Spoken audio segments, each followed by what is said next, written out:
ask that for those of you who have your laptops out, if you actually would just put them aside. So I'm really, really excited today to continue this discussion on human security and really begin to frame the importance of the global in the local, right? So what does it mean to have a global perspective, but actually bring it to our local roots? And I'm thrilled to introduce my colleague, Akbar Hossain. Akbar completed his BA in government at Franklin and Marshall College, graduating magna cum laude and a member of Phi Beta Kappa. He's interested in refugee and asylum policies, revitalizing low-income communities, and developing opportunities for disadvantaged youth. Akbar has previously interned for the White House Office of Engagement and Intergovernmental Affairs, the Department of Homeland Security, and served as a Truman Albright Fellow at the U.S. Department of Health and Human Services.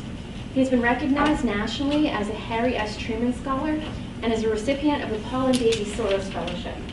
Akbar's work has been featured on CNN, Huffington Post, iTunes, NPR, Philadelphia Inquirer, Y News, and many other news outlets. Akbar currently serves on the Young Friends Steering Committee for KIPP Philadelphia Schools and has been appointed by the Norristown Municipal Council to serve on its planning commission. At Penn Law, Akbar is active. He is an active part of the International Human Rights Advocates, the Muslim Law Students Association, and First Generation Professionals. Really happy to have him here today to share his story and his work, and to also think about the importance of definitions and sort of legal frameworks and why it matters to understand nuance. So, Akbar, thanks so much for coming in. Yeah, thanks for having me. So, my name's Akbar Hossain. I am a third-year law student at Penn in Philly, and I don't have a PowerPoint, don't have any videos. In fact, I don't even have a prepared speech for you. So I figured we could just talk for a little bit and then open it up for a conversation. I want this to be as engaging as we can be, because again, I consider myself one of your colleagues in the sense, like, I don't have a graduate degree yet. I'm still searching, right? Just like all of us. But to begin with, I would love to go around the room and just, your name and the program you're in and what you're interested in.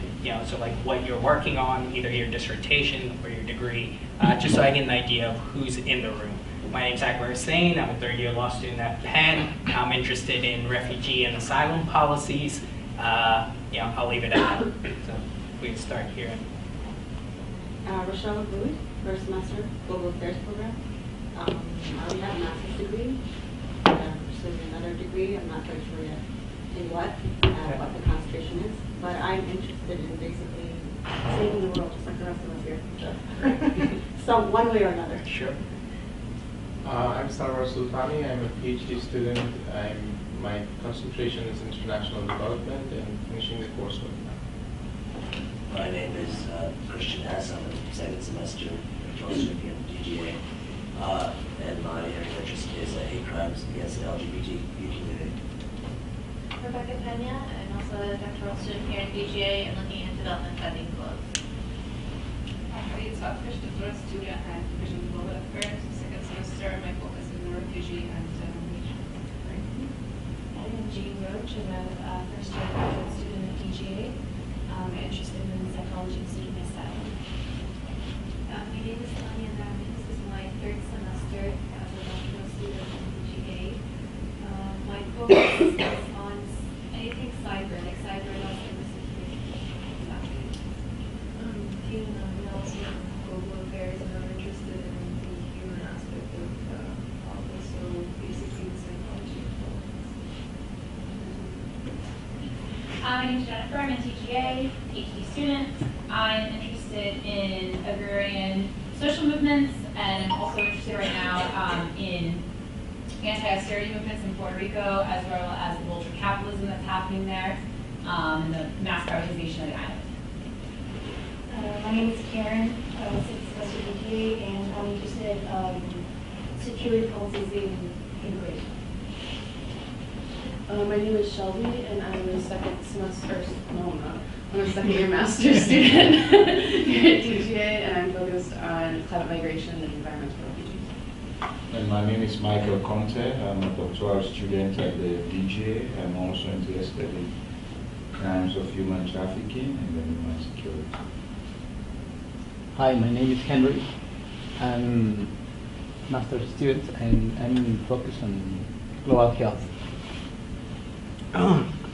My name is Jim Sanchez. I'm a second semester master's student here at DGA, and I'm still trying to figure out exactly what I want to do. Hi, I'm Jacqueline Gadney. I'm a second semester master's student at DGA. I focus on LGBTQ rights and how that relates to human rights. My name is Christian Afoke. I'm a final year and a PhD student in DGA.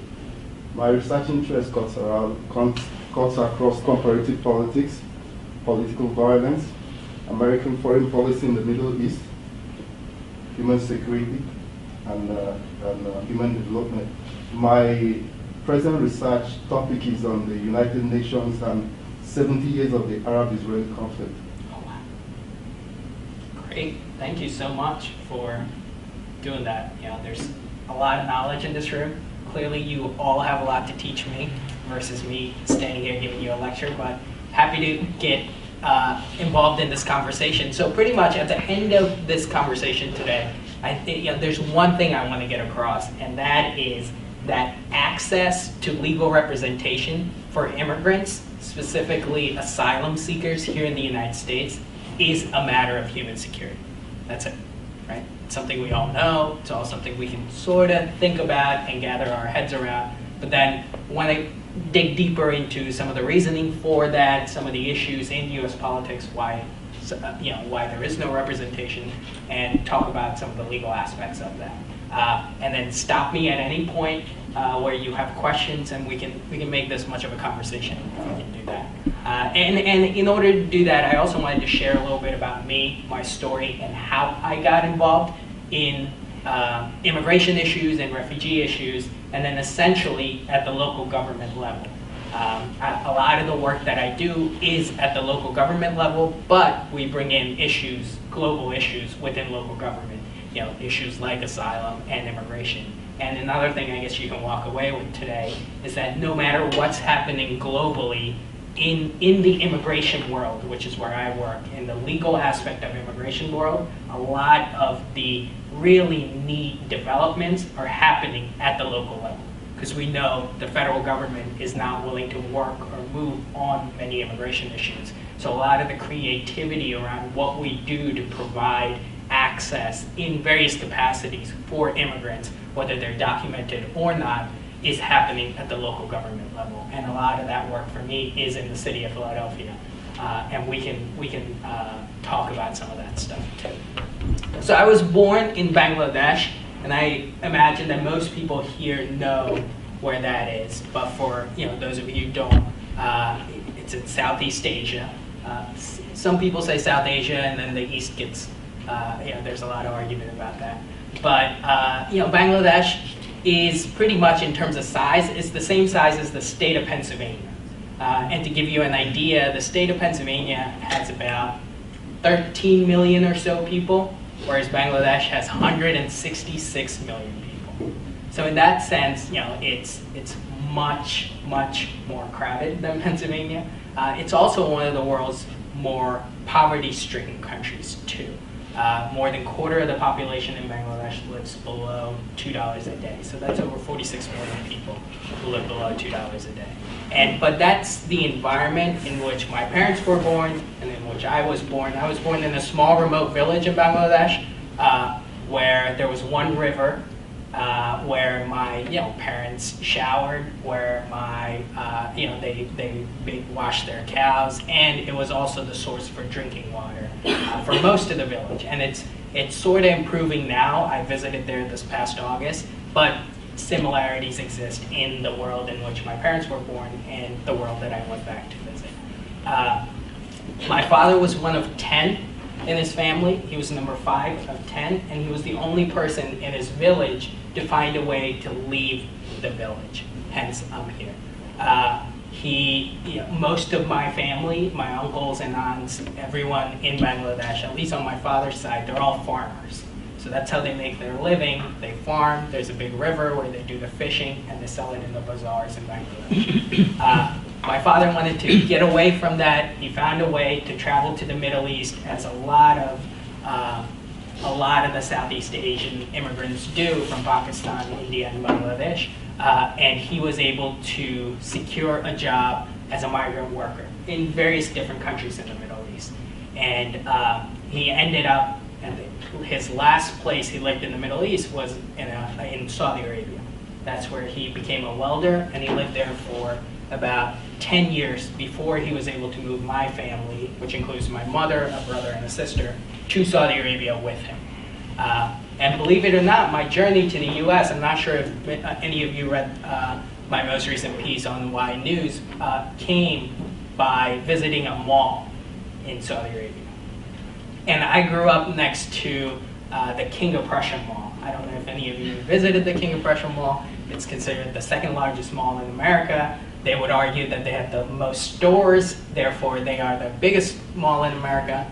But so when I try to tell the story, is usually when you're walking around the mall in King of Prussia, there are all of these, or any mall here in Newark too, there are all of these kiosks that said sign up for a new car or get your bathroom remodeled.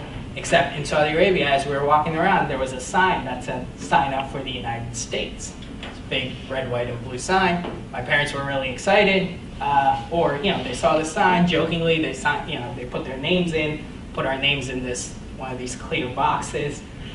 6 months later, my grandparents in that small remote village in Bangladesh received an envelope, a white envelope, from the US government. No one in that village spoke English. There was this one school teacher, and the letter was in English. There was this one school teacher who knew some English, so they took this envelope to the school teacher, and they asked him, what is this about? And the school teacher knew enough to teach people, hi, hello, how are you, maybe the ABCs. He didn't necessarily know immigration law, but he looked at the paper. He was like, listen, it says congratulations. It's from the US consulate. It says visa on it. It's probably important. You should send it to your kids. So my grandparents sent it to my parents in Saudi Arabia. We go through all of the paperwork that's necessary, and it turns out we had won something called the diversity lottery visa. And I'm not sure how many of you are aware of the logistics behind the diversity visa, but pretty much at the end of the day, there are only few ways, and I assume there are some international students here, there are only few ways you can enter the United States legally, right? You can come here as a student on a student visa. You can come here as an employee on a employment visa. You can come here as a visitor to tour and on a tourism visa. You can come here if you have family. Right? Your family can bring you here on various different ways. And if you think about it, those are about the only 4 major ways you can enter the United States. And then there's one thing down here on the side, the 5th way is if you've been persecuted in your country, right? So a refugee and asylum visas way. But if you think about those 4 big categories of how you can enter the United States, most of those opportunities are only available to people with means or connections, right? If you're educated enough that a company wants to hire you, if you, most international students can't get federal grants from the government, so they're paying to come to school here. So you kind of have to have some kind of money. Or if you have money to blow, you can come here to visit and tour and do all that stuff. Or if you have the connections, right? You have family here who can bring you in some capacity. And the United States government realized that in the late 80s, early 90s, that access to the American dream was only to a certain type of person, a certain type of capacity, people who have something. But there was also an underlying issue that was going on in the US, which was that there were a lot of Irish Catholic immigrants who were here in the US who did not have legal status. And they had a lot of representation in Congress, right? So they had a lot of white male representation in Congress, and you had these bunch of white people who were not documented. So Congress was somewhat amenable to do something for these people. So both of those ideas combined, one was we have white people who are not documented, and the other was, well, we also have this need to bring more diversity, of socioeconomic diversity to the US. So let's combine it, and they created something called the lottery visa, which is what my family wanted. And it's exactly what it sounds like.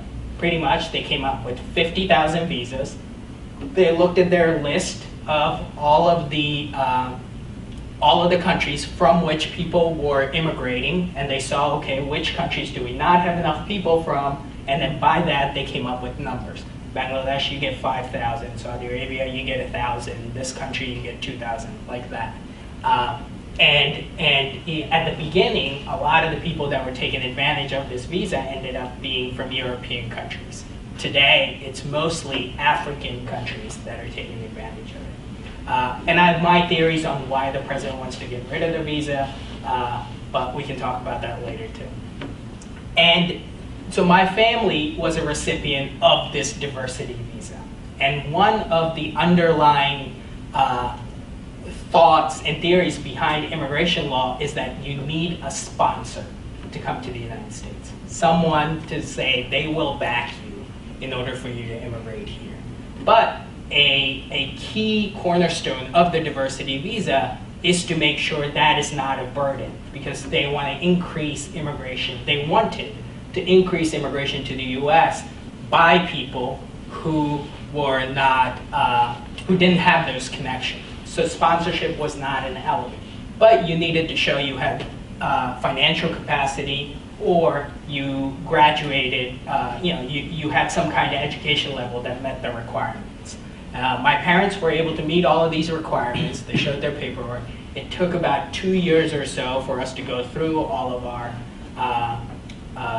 our background checks and everything like that, and we finally got our visas ready. And our flight was scheduled for September 11th, 2001.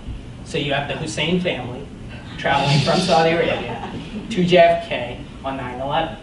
And as I talked throughout this hour, there are a lot of points in my life where, depending on who I'm talking to, and I talk to a lot of big crowds, a lot of small crowds, it's either inherent luck or divine intervention that has determined which way my life has turned. And take it as you may, this was one of those moments.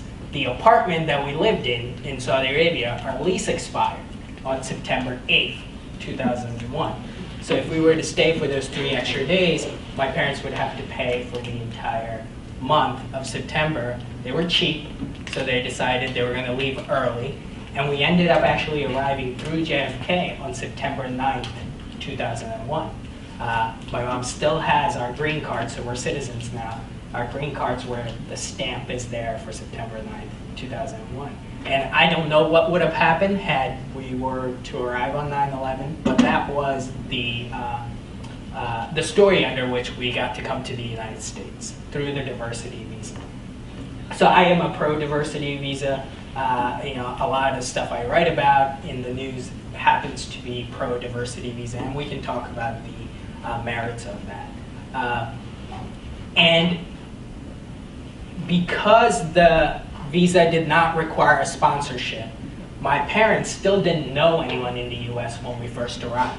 The idea is you have the money or an education level and you'll be able to take care of yourself, or the government will help you in some capacity. But my father was a proud man, right? He had always earned money for his family. He wanted to take care of his family. So he had somehow concocted this idea of talking to his boss's friend's son, who lived somewhere in New York, that he would help us resettle once we got to the US.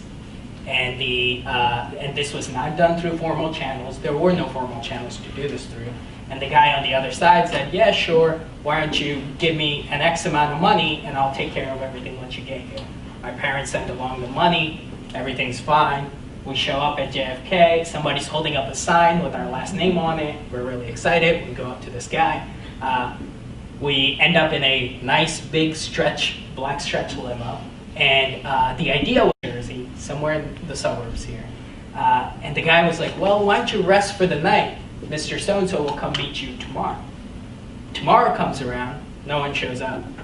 The day after tomorrow's 9/11, so the world's in chaos. And you had this random brown Muslim family from Saudi Arabia that somehow showed up in New York 2 days before the attacks. So there was a little bit of hostility in the hotel. I was 10 years old, so I didn't necessarily grasp the enormity of the situation. Pretty much, this guy took the money and he was gone.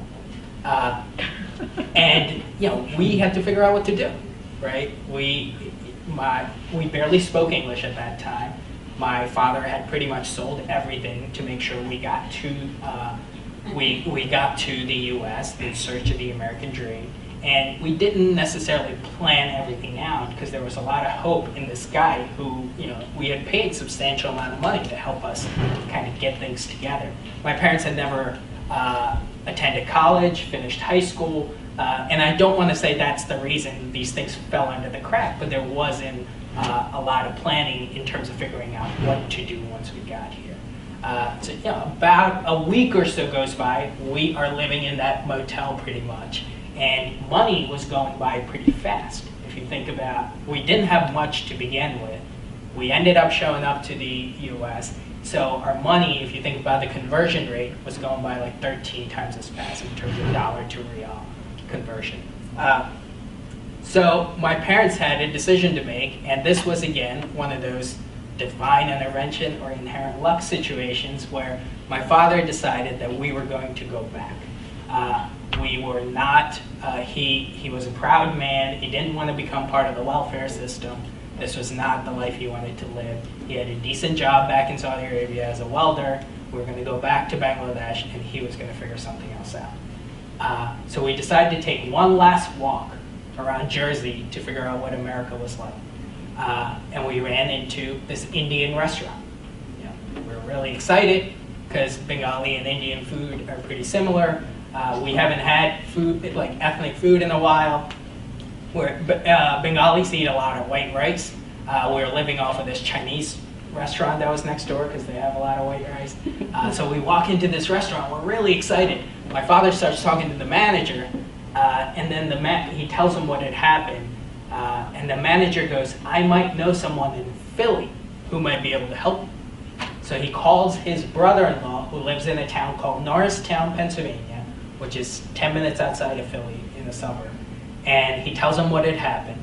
His brother-in-law drives from Norristown to Jersey, picks up my family, puts us in another motel for about a week or so, but in that process, helps my dad get a job, gets us an apartment, enrolls us in school, and he doesn't ask for a penny, right? There's this idea of common humanity, that someone was in need and he was going to help them. And from there is the typical immigrant story, right? My father worked 3 minimum wage jobs to support my family. He would wake up at 6 in the morning and walk to a In-N-Out food store, convenience store, where he would work till 2. He would walk back home, and at 2:30, he would eat something real quick, and then from 3 to 11, he would work at a light bulb factory that makes the most expensive light bulbs in the country. And the factory still exists in Pennsylvania, in my neighborhood. And then on the weekends, he would work there from 3 to 11, and then on the weekends, he would do construction. So he was an extremely hard worker, and my mother would take care. I would argue that my mother had one of the hardest jobs of trying to take care of the family and keeping the finances together and cooking and doing all of that stuff at the home. Unfortunately, my father passed away in 2004. And that, again, another aspect of my life where a decision has to be made. We were living paycheck to paycheck, and we had to figure out what to do. My mother barely spoke English, and but that's when I want to talk about global affairs and local economy and local governance. But that's when the local community really stepped in to help my family. And What I mean by that is that Norristown is a representation of Philadelphia in the sense that poor public schools, the average person in the average family earns about $29,000 a year, and and there's a lot of immigrant communities in Norristown. The largest being the Hispanic community, but it's a majority minority town, meaning there are more black people in Norristown than there are white, and it's a poor place. But the people had heard. The elders of the community had heard what had happened, and they came home to give my mom some options. The local mosque had heard what had happened, and the Hossain family hadn't visited the mosque in the last 3 years, except for the major Eid holidays. But they had heard what had happened, so they came over, and they pretty much gave my mom some options. If she wanted to go back to Bangladesh, they would help pay for our tickets, and they would help get rid of all our debts, which was a big deal. But if she decided to stay in the US, they can help pay for our rent until we can get back on our feet. I'm standing here because my mom decided she wanted to realize this dream that she and my father had of seeing successful kids grow up in this country. So, she started working at that same light bulb factory, and I started working at a Sunoco gas station making $5 an hour after school. And I was making bank, right? I was bringing in close to $500 a week, which is a lot of money for someone a freshman in high school. And I was doing well. I was taking care of the family, and I was looking forward to being the man of the house. And then it came time to graduate high school, and I had no intention of going to college. Because, again, I was making a lot of money and supporting my family. Except I had this guidance counselor who had a different vision for what I wanted to do, or what I would be. But by now, I had promoted myself from a Sunoco to a 7-Eleven, and I was making, instead of $5 an hour, to $7 an hour. And my manager had told me, listen, if you get that high school diploma, I will give you $10 an hour. So that was a 50% increase in my salary, and that was great. But not my guidance counselor. He was like, you're going to be the first kid from Norristown in the last 10 years to go to a place called Harvard University. I had no idea what that meant. I knew it was in Boston. The university was in Boston. Boston was too far from Philly. I wasn't going to go that far away from home or my mom. So I told him that's not where I want to go, as if I had a choice. And so he was like, okay, how far are you willing to go? I told him probably about an hour. So he took out a map and he drew a circle of a distance of an hour from my home, and he made me apply to every single one of those schools within that circle. I, as you heard from my bio, I ended up going to Franklin Marshall College, and that's where I got really involved in immigration, specifically refugee resettlement work and asylum work. And a lot of my work while at the refugee resettlement agencies was pretty much doing the ground level work, receiving immigrants, receiving refugees once they arrived to the United States, helping them resettle, and by that, like cultural training, working with them to figure out, job applications, not always successful, but trying to work with them in those capacities, ESL classes, things like that. I did those in my earlier years, and because of this affinity, right, I had no idea I was building this story of this immigrant working with immigrants kind of thing, but it was what I gravitated towards. Franklin Marshall College is in Lancaster, Pennsylvania, and I don't know if you guys read New York Times most recently. In the last, let's say, a month ago, the Times named Lancaster as the refugee capital of the United States. They have a place called, the headquarters of a place called Church World Service, which is one of the bigger refugee resettlement organizations. So they do a lot of resettlement in that area. So we had a lot of access to that type of work for someone like me. Lancaster is also 20 minutes from York County Prison. York County Prison also serves as a detention center for asylum seekers who are, for defensive asylum seekers. Now, I just want to make sure we have some definitions out there, just so we're clear on what we're talking about. So, and I'm sure it's a repeat for those of you who are involved in this world. So there's refugees and there's asylum seekers. And oftentimes when we talk about it, we kind of put those two groups together. And I recognize why, because the essential definition of who is a refugee and who is an asylum seeker in the books is the same. And the definition is this: someone who is outside his or her country of origin, so whatever country you are, you have to be outside of that, who cannot, unable, or unwilling to go back to their country because of a legitimate fear of persecution based on 5 enumerated grounds: right? Race, religion, nationality, political opinion, and membership in a particular social group. All right? So someone who's not in his or her country of origin, who cannot or is unable, unwilling to go back to his or her country because of a legitimate fear of persecution. And those are the words in the legal world that there's a lot of litigation on. What is a legitimate fear of persecution? Based on 5 enumerated grounds. And the one ground where there's a lot of litigation is membership in a particular social group. And because you can come up with various different ways on what counts as a membership in a social group.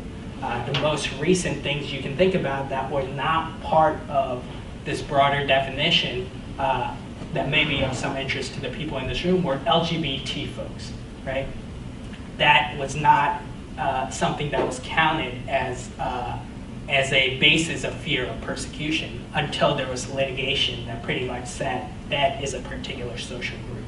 Women who are subjected to FGM, female genital mutilation, were not counted as, because they were like, well, if you just say women, then it's just like everyone, and we can't do that. So legally, that's where a lot of litigation happened, and now they are counted.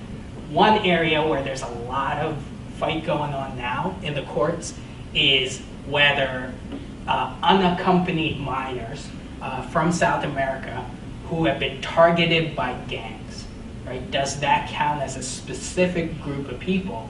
Because when you say unaccompanied minors who have been targeted by gangs, you have to start defining all of these words. What does target mean? Does somebody come knocking on your door saying you should be part of this group mean you've been targeted?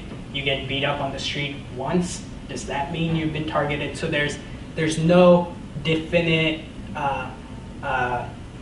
decision on whether those groups of people count as membership in a particular social group. And depending on what part of the country you are, your cases can differ in whether you get granted asylum or not. So again, let's go back. Refugees and asylum seekers, and we understand the definition now. But refugees are people who are outside of the United States at a UN headquarters somewhere, right? And they have been granted permission to come into the United States or any other country, right? So they have been deemed to meet this definition. It usually takes about, for the process here in the US, it takes close to 2 years, 8 different agencies, 6 different interviews, and over 3 to 4 different background checks before you get your approval. But once all of that's done, you're finally deemed a refugee, and then you get placed in various different countries. In terms of the numbers of people that are admitted to come into the United States legally as refugees, we used to, in the Obama administration, the cap was around 70,000. Towards the end, they moved it up to 80,000. And now under the Trump administration, we're close to 40,000.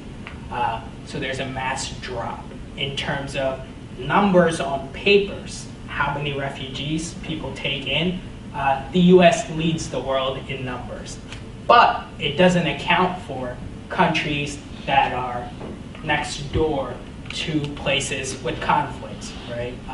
Countries like Jordan or Lebanon, and where people are coming in from Syria. Those countries are hosting more than millions and millions of people who are pouring outside of because of the conflict zones, and in countries in Africa, those countries are not counted in the quotas for who takes in the most refugees. So that's a refugee, someone who has permission, who has been deemed by the UN to come into the US. Yes? I just have a question. Is there any legislation around climate refugees right now? Or is that like in the works, people who are going to be forced migrating because their country gets, like for example in Bangladesh where they're at sea level? Are people at least working on these definitions for the future? No, so what do you mean they're working on the definition? Like, is anybody working on what defines a climate refugee so that people who are forced to migrate because of environmental catastrophes can gain refugee status? So in order to be able to gain refugee status, in order to come to the United States, you're going to need to be able to show that you have a fear of persecution. So like right now there's no one working on this other subcategory of climate-related issues. Not necessarily under the asylum or refugee umbrella, right? There is an umbrella of climate refugees who are traveling countries, but there isn't international law that says you have to take this person in because their home has been destroyed by flood or anything like that. The only international requirements, because of the treaties we sign as a country right now, is the 1957 protocol on the UN protocol on the status of refugees, that the US is not a signatory to, but other countries are. But that treaty pretty much says, it's called the concept of non-refoulement. This idea that if you can prove somebody is being persecuted, like if that person proves that the government or an entity that the government cannot control is persecuting them, killing them, and the government can't protect them, then you have to let that person stay. But there's nothing in an international treaty that says, mudslide just got rid of your home, I must let you in as a country. And theoretically, if you want to get into like the theories of immigration and how these things work, there's a guy by the name of Michael Walzer, and I prefaced this example by saying there are reasons why we have thinking like that. Like, I'm a bleeding heart liberal, I'll say it in camera, but the idea behind, we need some kind of rules, and the ideas behind how we determine who gets in, who doesn't, right? At the end of the day, it's birth lottery, right? I was born in a lot of my asylum work that I do, right? I work with people who are my age or younger than me, and essentially, at the end of the day, I was born in a family where a father decided he was going to leave the village, and now I have all of these accolades that got me to where I am, versus somebody else who was born in Darfur, the most recent person that I was working on, and my age. But the situation is completely different just because they were born somewhere. But the underlying theory, there's a guy named Michael Walzer at Princeton who writes about these thoughts. He talks about something called right versus right, R-I-G-H-T versus R-I-G-H-T. And the idea is that those who are being persecuted, killed by their governments all around the world, or other people, they are completely correct, and they are within their right, internationally, globally, morally, to tell or ask someone to protect them. Like, it's a completely right, correct, moral framework to think about. If you are being killed, you have the right to say, protect me. But on the other side, those who have built a community, made these borders, as a community, we as people have a right, correct mentality and moral mentality to say there's only so much resources available, therefore you cannot come in, right? And then that can be argued based on birth lottery and all of this other stuff. But essentially what you see in the immigration world, and specifically in the persecution world, refugee and asylum world, is this two very legitimate thoughts colliding, right? Of a community saying, no, I will not take you in, and a community saying, I need to be let in. And then we can talk about birth lottery, we can talk about the fact that some of these countries that are saying we don't want to take them in are the people who are committing the atrocities or have started some of these issues. Those are all in the background, but in the bigger world, there's a lot of writing on this, which is neat to think about, right? What do you do when you do that? And so that's a refugee. In terms of asylum seeker, definition's the same. Their way from the country of origin to a third country. Usually there's a second country in the middle, but they reach their destination in which they want to be. And and there are two types of asylum seekers. One is as soon as you enter the land in which you want to stay, you automatically say, I don't have any paperwork, I am here because I'm being persecuted. You cannot send me back because they will kill me. Okay, that's called an affirmative asylum seeker. Someone who first comes in and says, I can't go back, they'll kill me, and you get in the process of asylum, applying for the asylum. The second part, which is majority of the group of people who apply for asylum, is through defensive asylum, which is a lot of the people that I work with. And those are people who have come to the United States, have stayed under the radar for a while without documents, or even with documents. And at some point in their life, they have some kind of run-in with the law.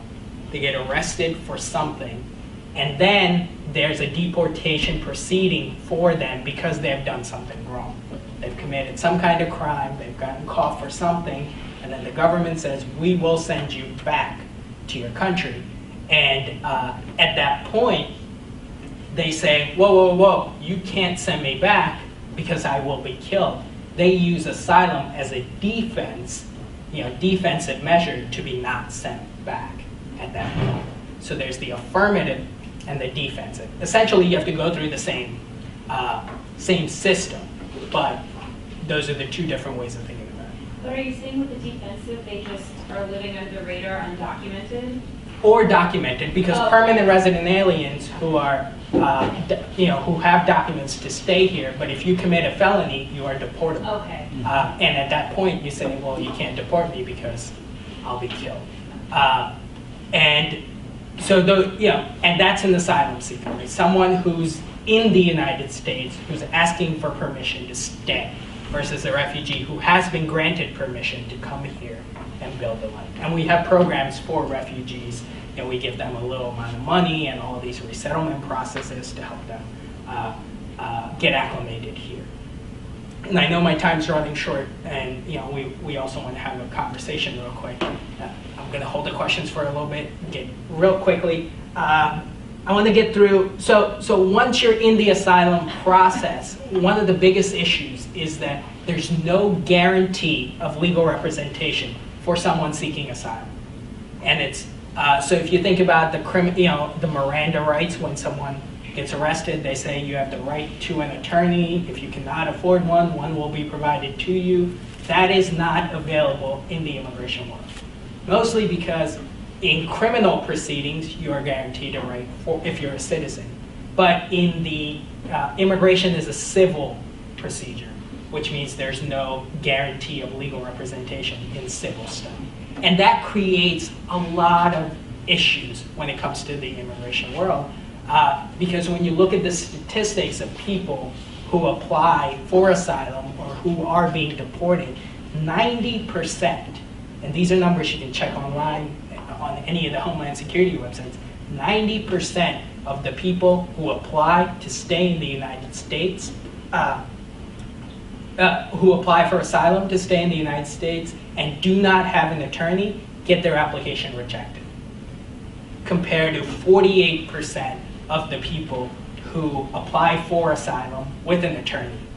So that creates a big issue to think about, at least for people in the legal world, of something called due process, right? Did the person get their fair share?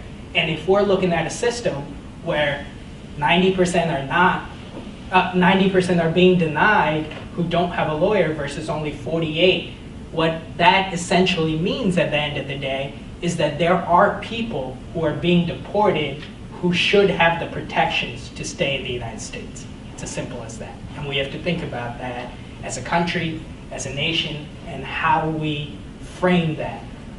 And on the other side, there are other issues too when there's no legal representation too. Right now, we only have around 260 immigration judges. So in the immigration world, only immigration judges can look at immigration proceedings and these asylum applications. They are under the Department of Justice, and then there's an office called the Executive Office of Immigration Review, EOIR, and they're called EOIR, so they're immigration judges. There's only 260 of them around the country, and they handle close to 300,000 applications a year. That means there's a huge backlog of people who are waiting for their day in court to determine whether they can stay or not. And right now, that backlog is close to 3 years for you to go in front of a judge. And most of these people are detained in detention centers like York County Prison, where I used to work. Right? And that's your money. That's my money. That's my taxpayer money. The US government spends close to $2.5 billion a year housing refugees, housing asylum applicants in various detention centers. And we have to think about how, as a policy matter, is that what we want to do, right? Does that make sense for us to spend all of that money in, or is it better to provide representation using that money? And there's different ways to think about that. So that's a big issue, right? There's a backlog, no representation, and we have to think about how to creatively do that. And one of the other big issues with no representation, or even with representation in the immigration world, so there are systemic issues that we can fix, and there are policy issues that we can fix, right? And one of the systemic issues / policy issues is that there's a huge amount of discretion for judges when it comes to immigration-related matters. And what I mean by that is that you can have a lawyer who can give a great representation for you, except when you go in front of a judge, it's called a credibility finding. If the judge thinks that you may be lying, it doesn't matter what you have on paper, the judge can say, nope, I don't believe you, and that's it, right? And that's a policy-related issue that we have to figure out what can we do about that. And those become really problematic for a lot of people, considering what type of judge you're given. So if you go on a website that Syracuse University has, it's called TRAC, TRAC.edu or something like that. But it provides percentages, and it's updated weekly or monthly, I forget, but it provides percentages for every single immigration judge on their denial rate and their acceptance rate for asylum. Depending on the part of the country that you are, those rates are very different. You can have the same case in Texas versus Philadelphia, and depending on where your case is heard, you'll be admitted or you'll be deported. And that's a big issue, a human rights issue in terms of how those things work. In York County Prison, one of the judges I used to work a lot with he is retired since, was a judge named Judge Arthur. And the other was a Judge Durling. Right? There were two judges. Durling had a 76% admittance rate. Arthur had a 99% denial rate. And you don't decide which judge you go in front of. And these rates are online, right? You can look at it. So it just depends on what judge. And that's a big issue too. So representation aside, that's another thing that we as a country need to think about. Where I do think bringing local, and we can talk about a lot of the other work I do, where I do think much of the creativity and exciting things will happen in the next few years in terms of immigration, representation, will be at the local level, and we're starting that in some capacity. So the New York City Council funded a program with the Vera Institute for Justice for one courtroom where the people are going through deportation proceedings, and they said, we will provide public defenders for anyone who's in deportation proceedings to get some data out there to show whether lawyers make a difference or not, right? Because right now the only data we have are the people who, the numbers we can get out of Homeland Security data, right? People who are lawyers, people who don't have lawyers, and what do those numbers look like? But we don't have any physical data. So New York City started this pilot program. Pretty much they said, in this one specific court, and there are hundreds of courts, we will provide a public defender, and we have a public defender system in the United States for people in criminal proceedings. Like, there's free lawyers. One will be provided for you if you can't afford one. So they turned that around and they said, we will do that for immigrants too, who are in deportation proceedings. And since then, 12 times as many people have been able to stay because of that. So there are numbers that are coming out. And other big major cities like Chicago, San Diego, Seattle, they're starting these pilot programs at the local level to see what can be done. Philadelphia has not joined that process yet, but there is movement locally to try to get to do that. And if you think about it, there are issues with that too. And I don't want to make you think that that's the only way and things are married. But Philly, if you think about it, there's a movement from the immigration world for us to do this, right? We need to do it. It's a human rights issue. But Philly is the poorest, largest city in America. Right? It has the highest number of deep poverty people in the entire country in terms of big cities. And by deep poverty, what I mean is that an individual person makes $5,700 a year. A family of 4 makes $11,000 a year. So Philly is the largest deep poverty city. And then when it comes to the school system, it's terrible, right? We have really bad performance rates for our schools. And some would argue that we need to invest in those schools before we start thinking about investing in public defenders for people, most likely, and some people think about it, who have technically committed a crime, right? They're here without documents.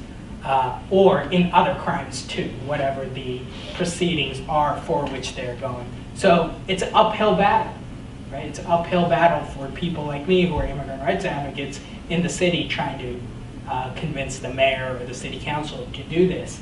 And then at the end of the day, most of those immigrants don't vote, right? So if you want to make politicians move on something, you bring a voting bloc to go do that. And most of those immigrants, if either they're undocumented, they're afraid to go out, for some reason they're not voting, and you can't really move a policy issue when you can't bring voters to the table. So that, in a gist, is a lot of the immigration work that I do, and I'll open it up to some questions. I also do some work on the side for community and economic development for low-income cities. I serve on the planning commission for my city. What that means at a base level is that it doesn't matter what city you're in, every city has a planning commission that's appointed by the governance of that city, whether it's city council or the mayor.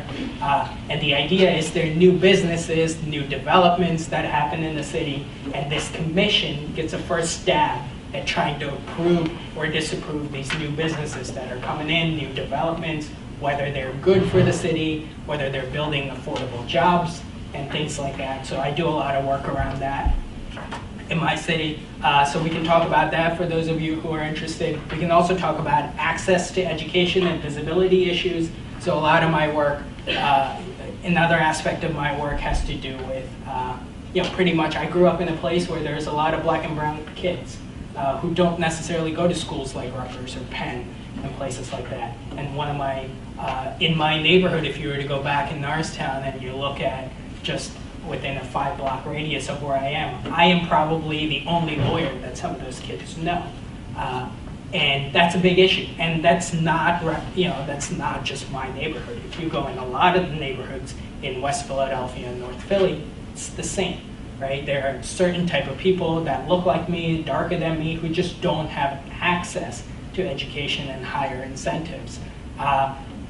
And so some of the work I do is around that access, and the other side is visibility, because I strongly believe that I wouldn't be where I am without that guidance counselor pushing me, whispering in my ear, yes, you can do it.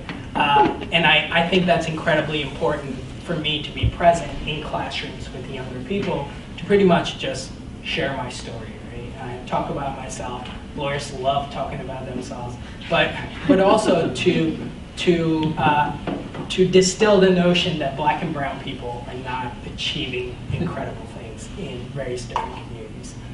So we have a group called the Norristown Men of Excellence, which is a bunch of African American guys plus me, and the idea is that we provide sports clinics, we provide mentors in the classrooms and after school programming for kids in distressed neighborhoods, especially in Norristown because that's where we're from. And we do a lot of work around that, so we can talk about some of those issues too. And then most recently, some of the work that I've been doing is around the unfortunate reality of the new presidency is a large attack on Muslim Americans and or just Muslims in general. And I'm trying to by making myself visible, but also making myself present in communities where they're probably not used to seeing an Akbar Hossain walk in and talk about some of the various different things. And it's exciting to be able to do that, but it's also a very small hat I wear. And more recently, a lot of the writing that I'm doing for various different organizations has been around growing up as a Muslim in America. And when you think about the responsibilities, there are a lot of privileges of being a citizen in America, right? And we get to do a lot of great things. But the responsibility on the other end for someone like me is to try to give back as much as I can. Oftentimes I say my faith demands of me that I give back, when I talk about Islamic values. But it's also a responsibility just because of what the opportunities that have been provided for me here in this country. And those conversations I try to have as much as I can. So a lot of things thrown at you, a lot of stuff we can talk about. It's yours. I know today.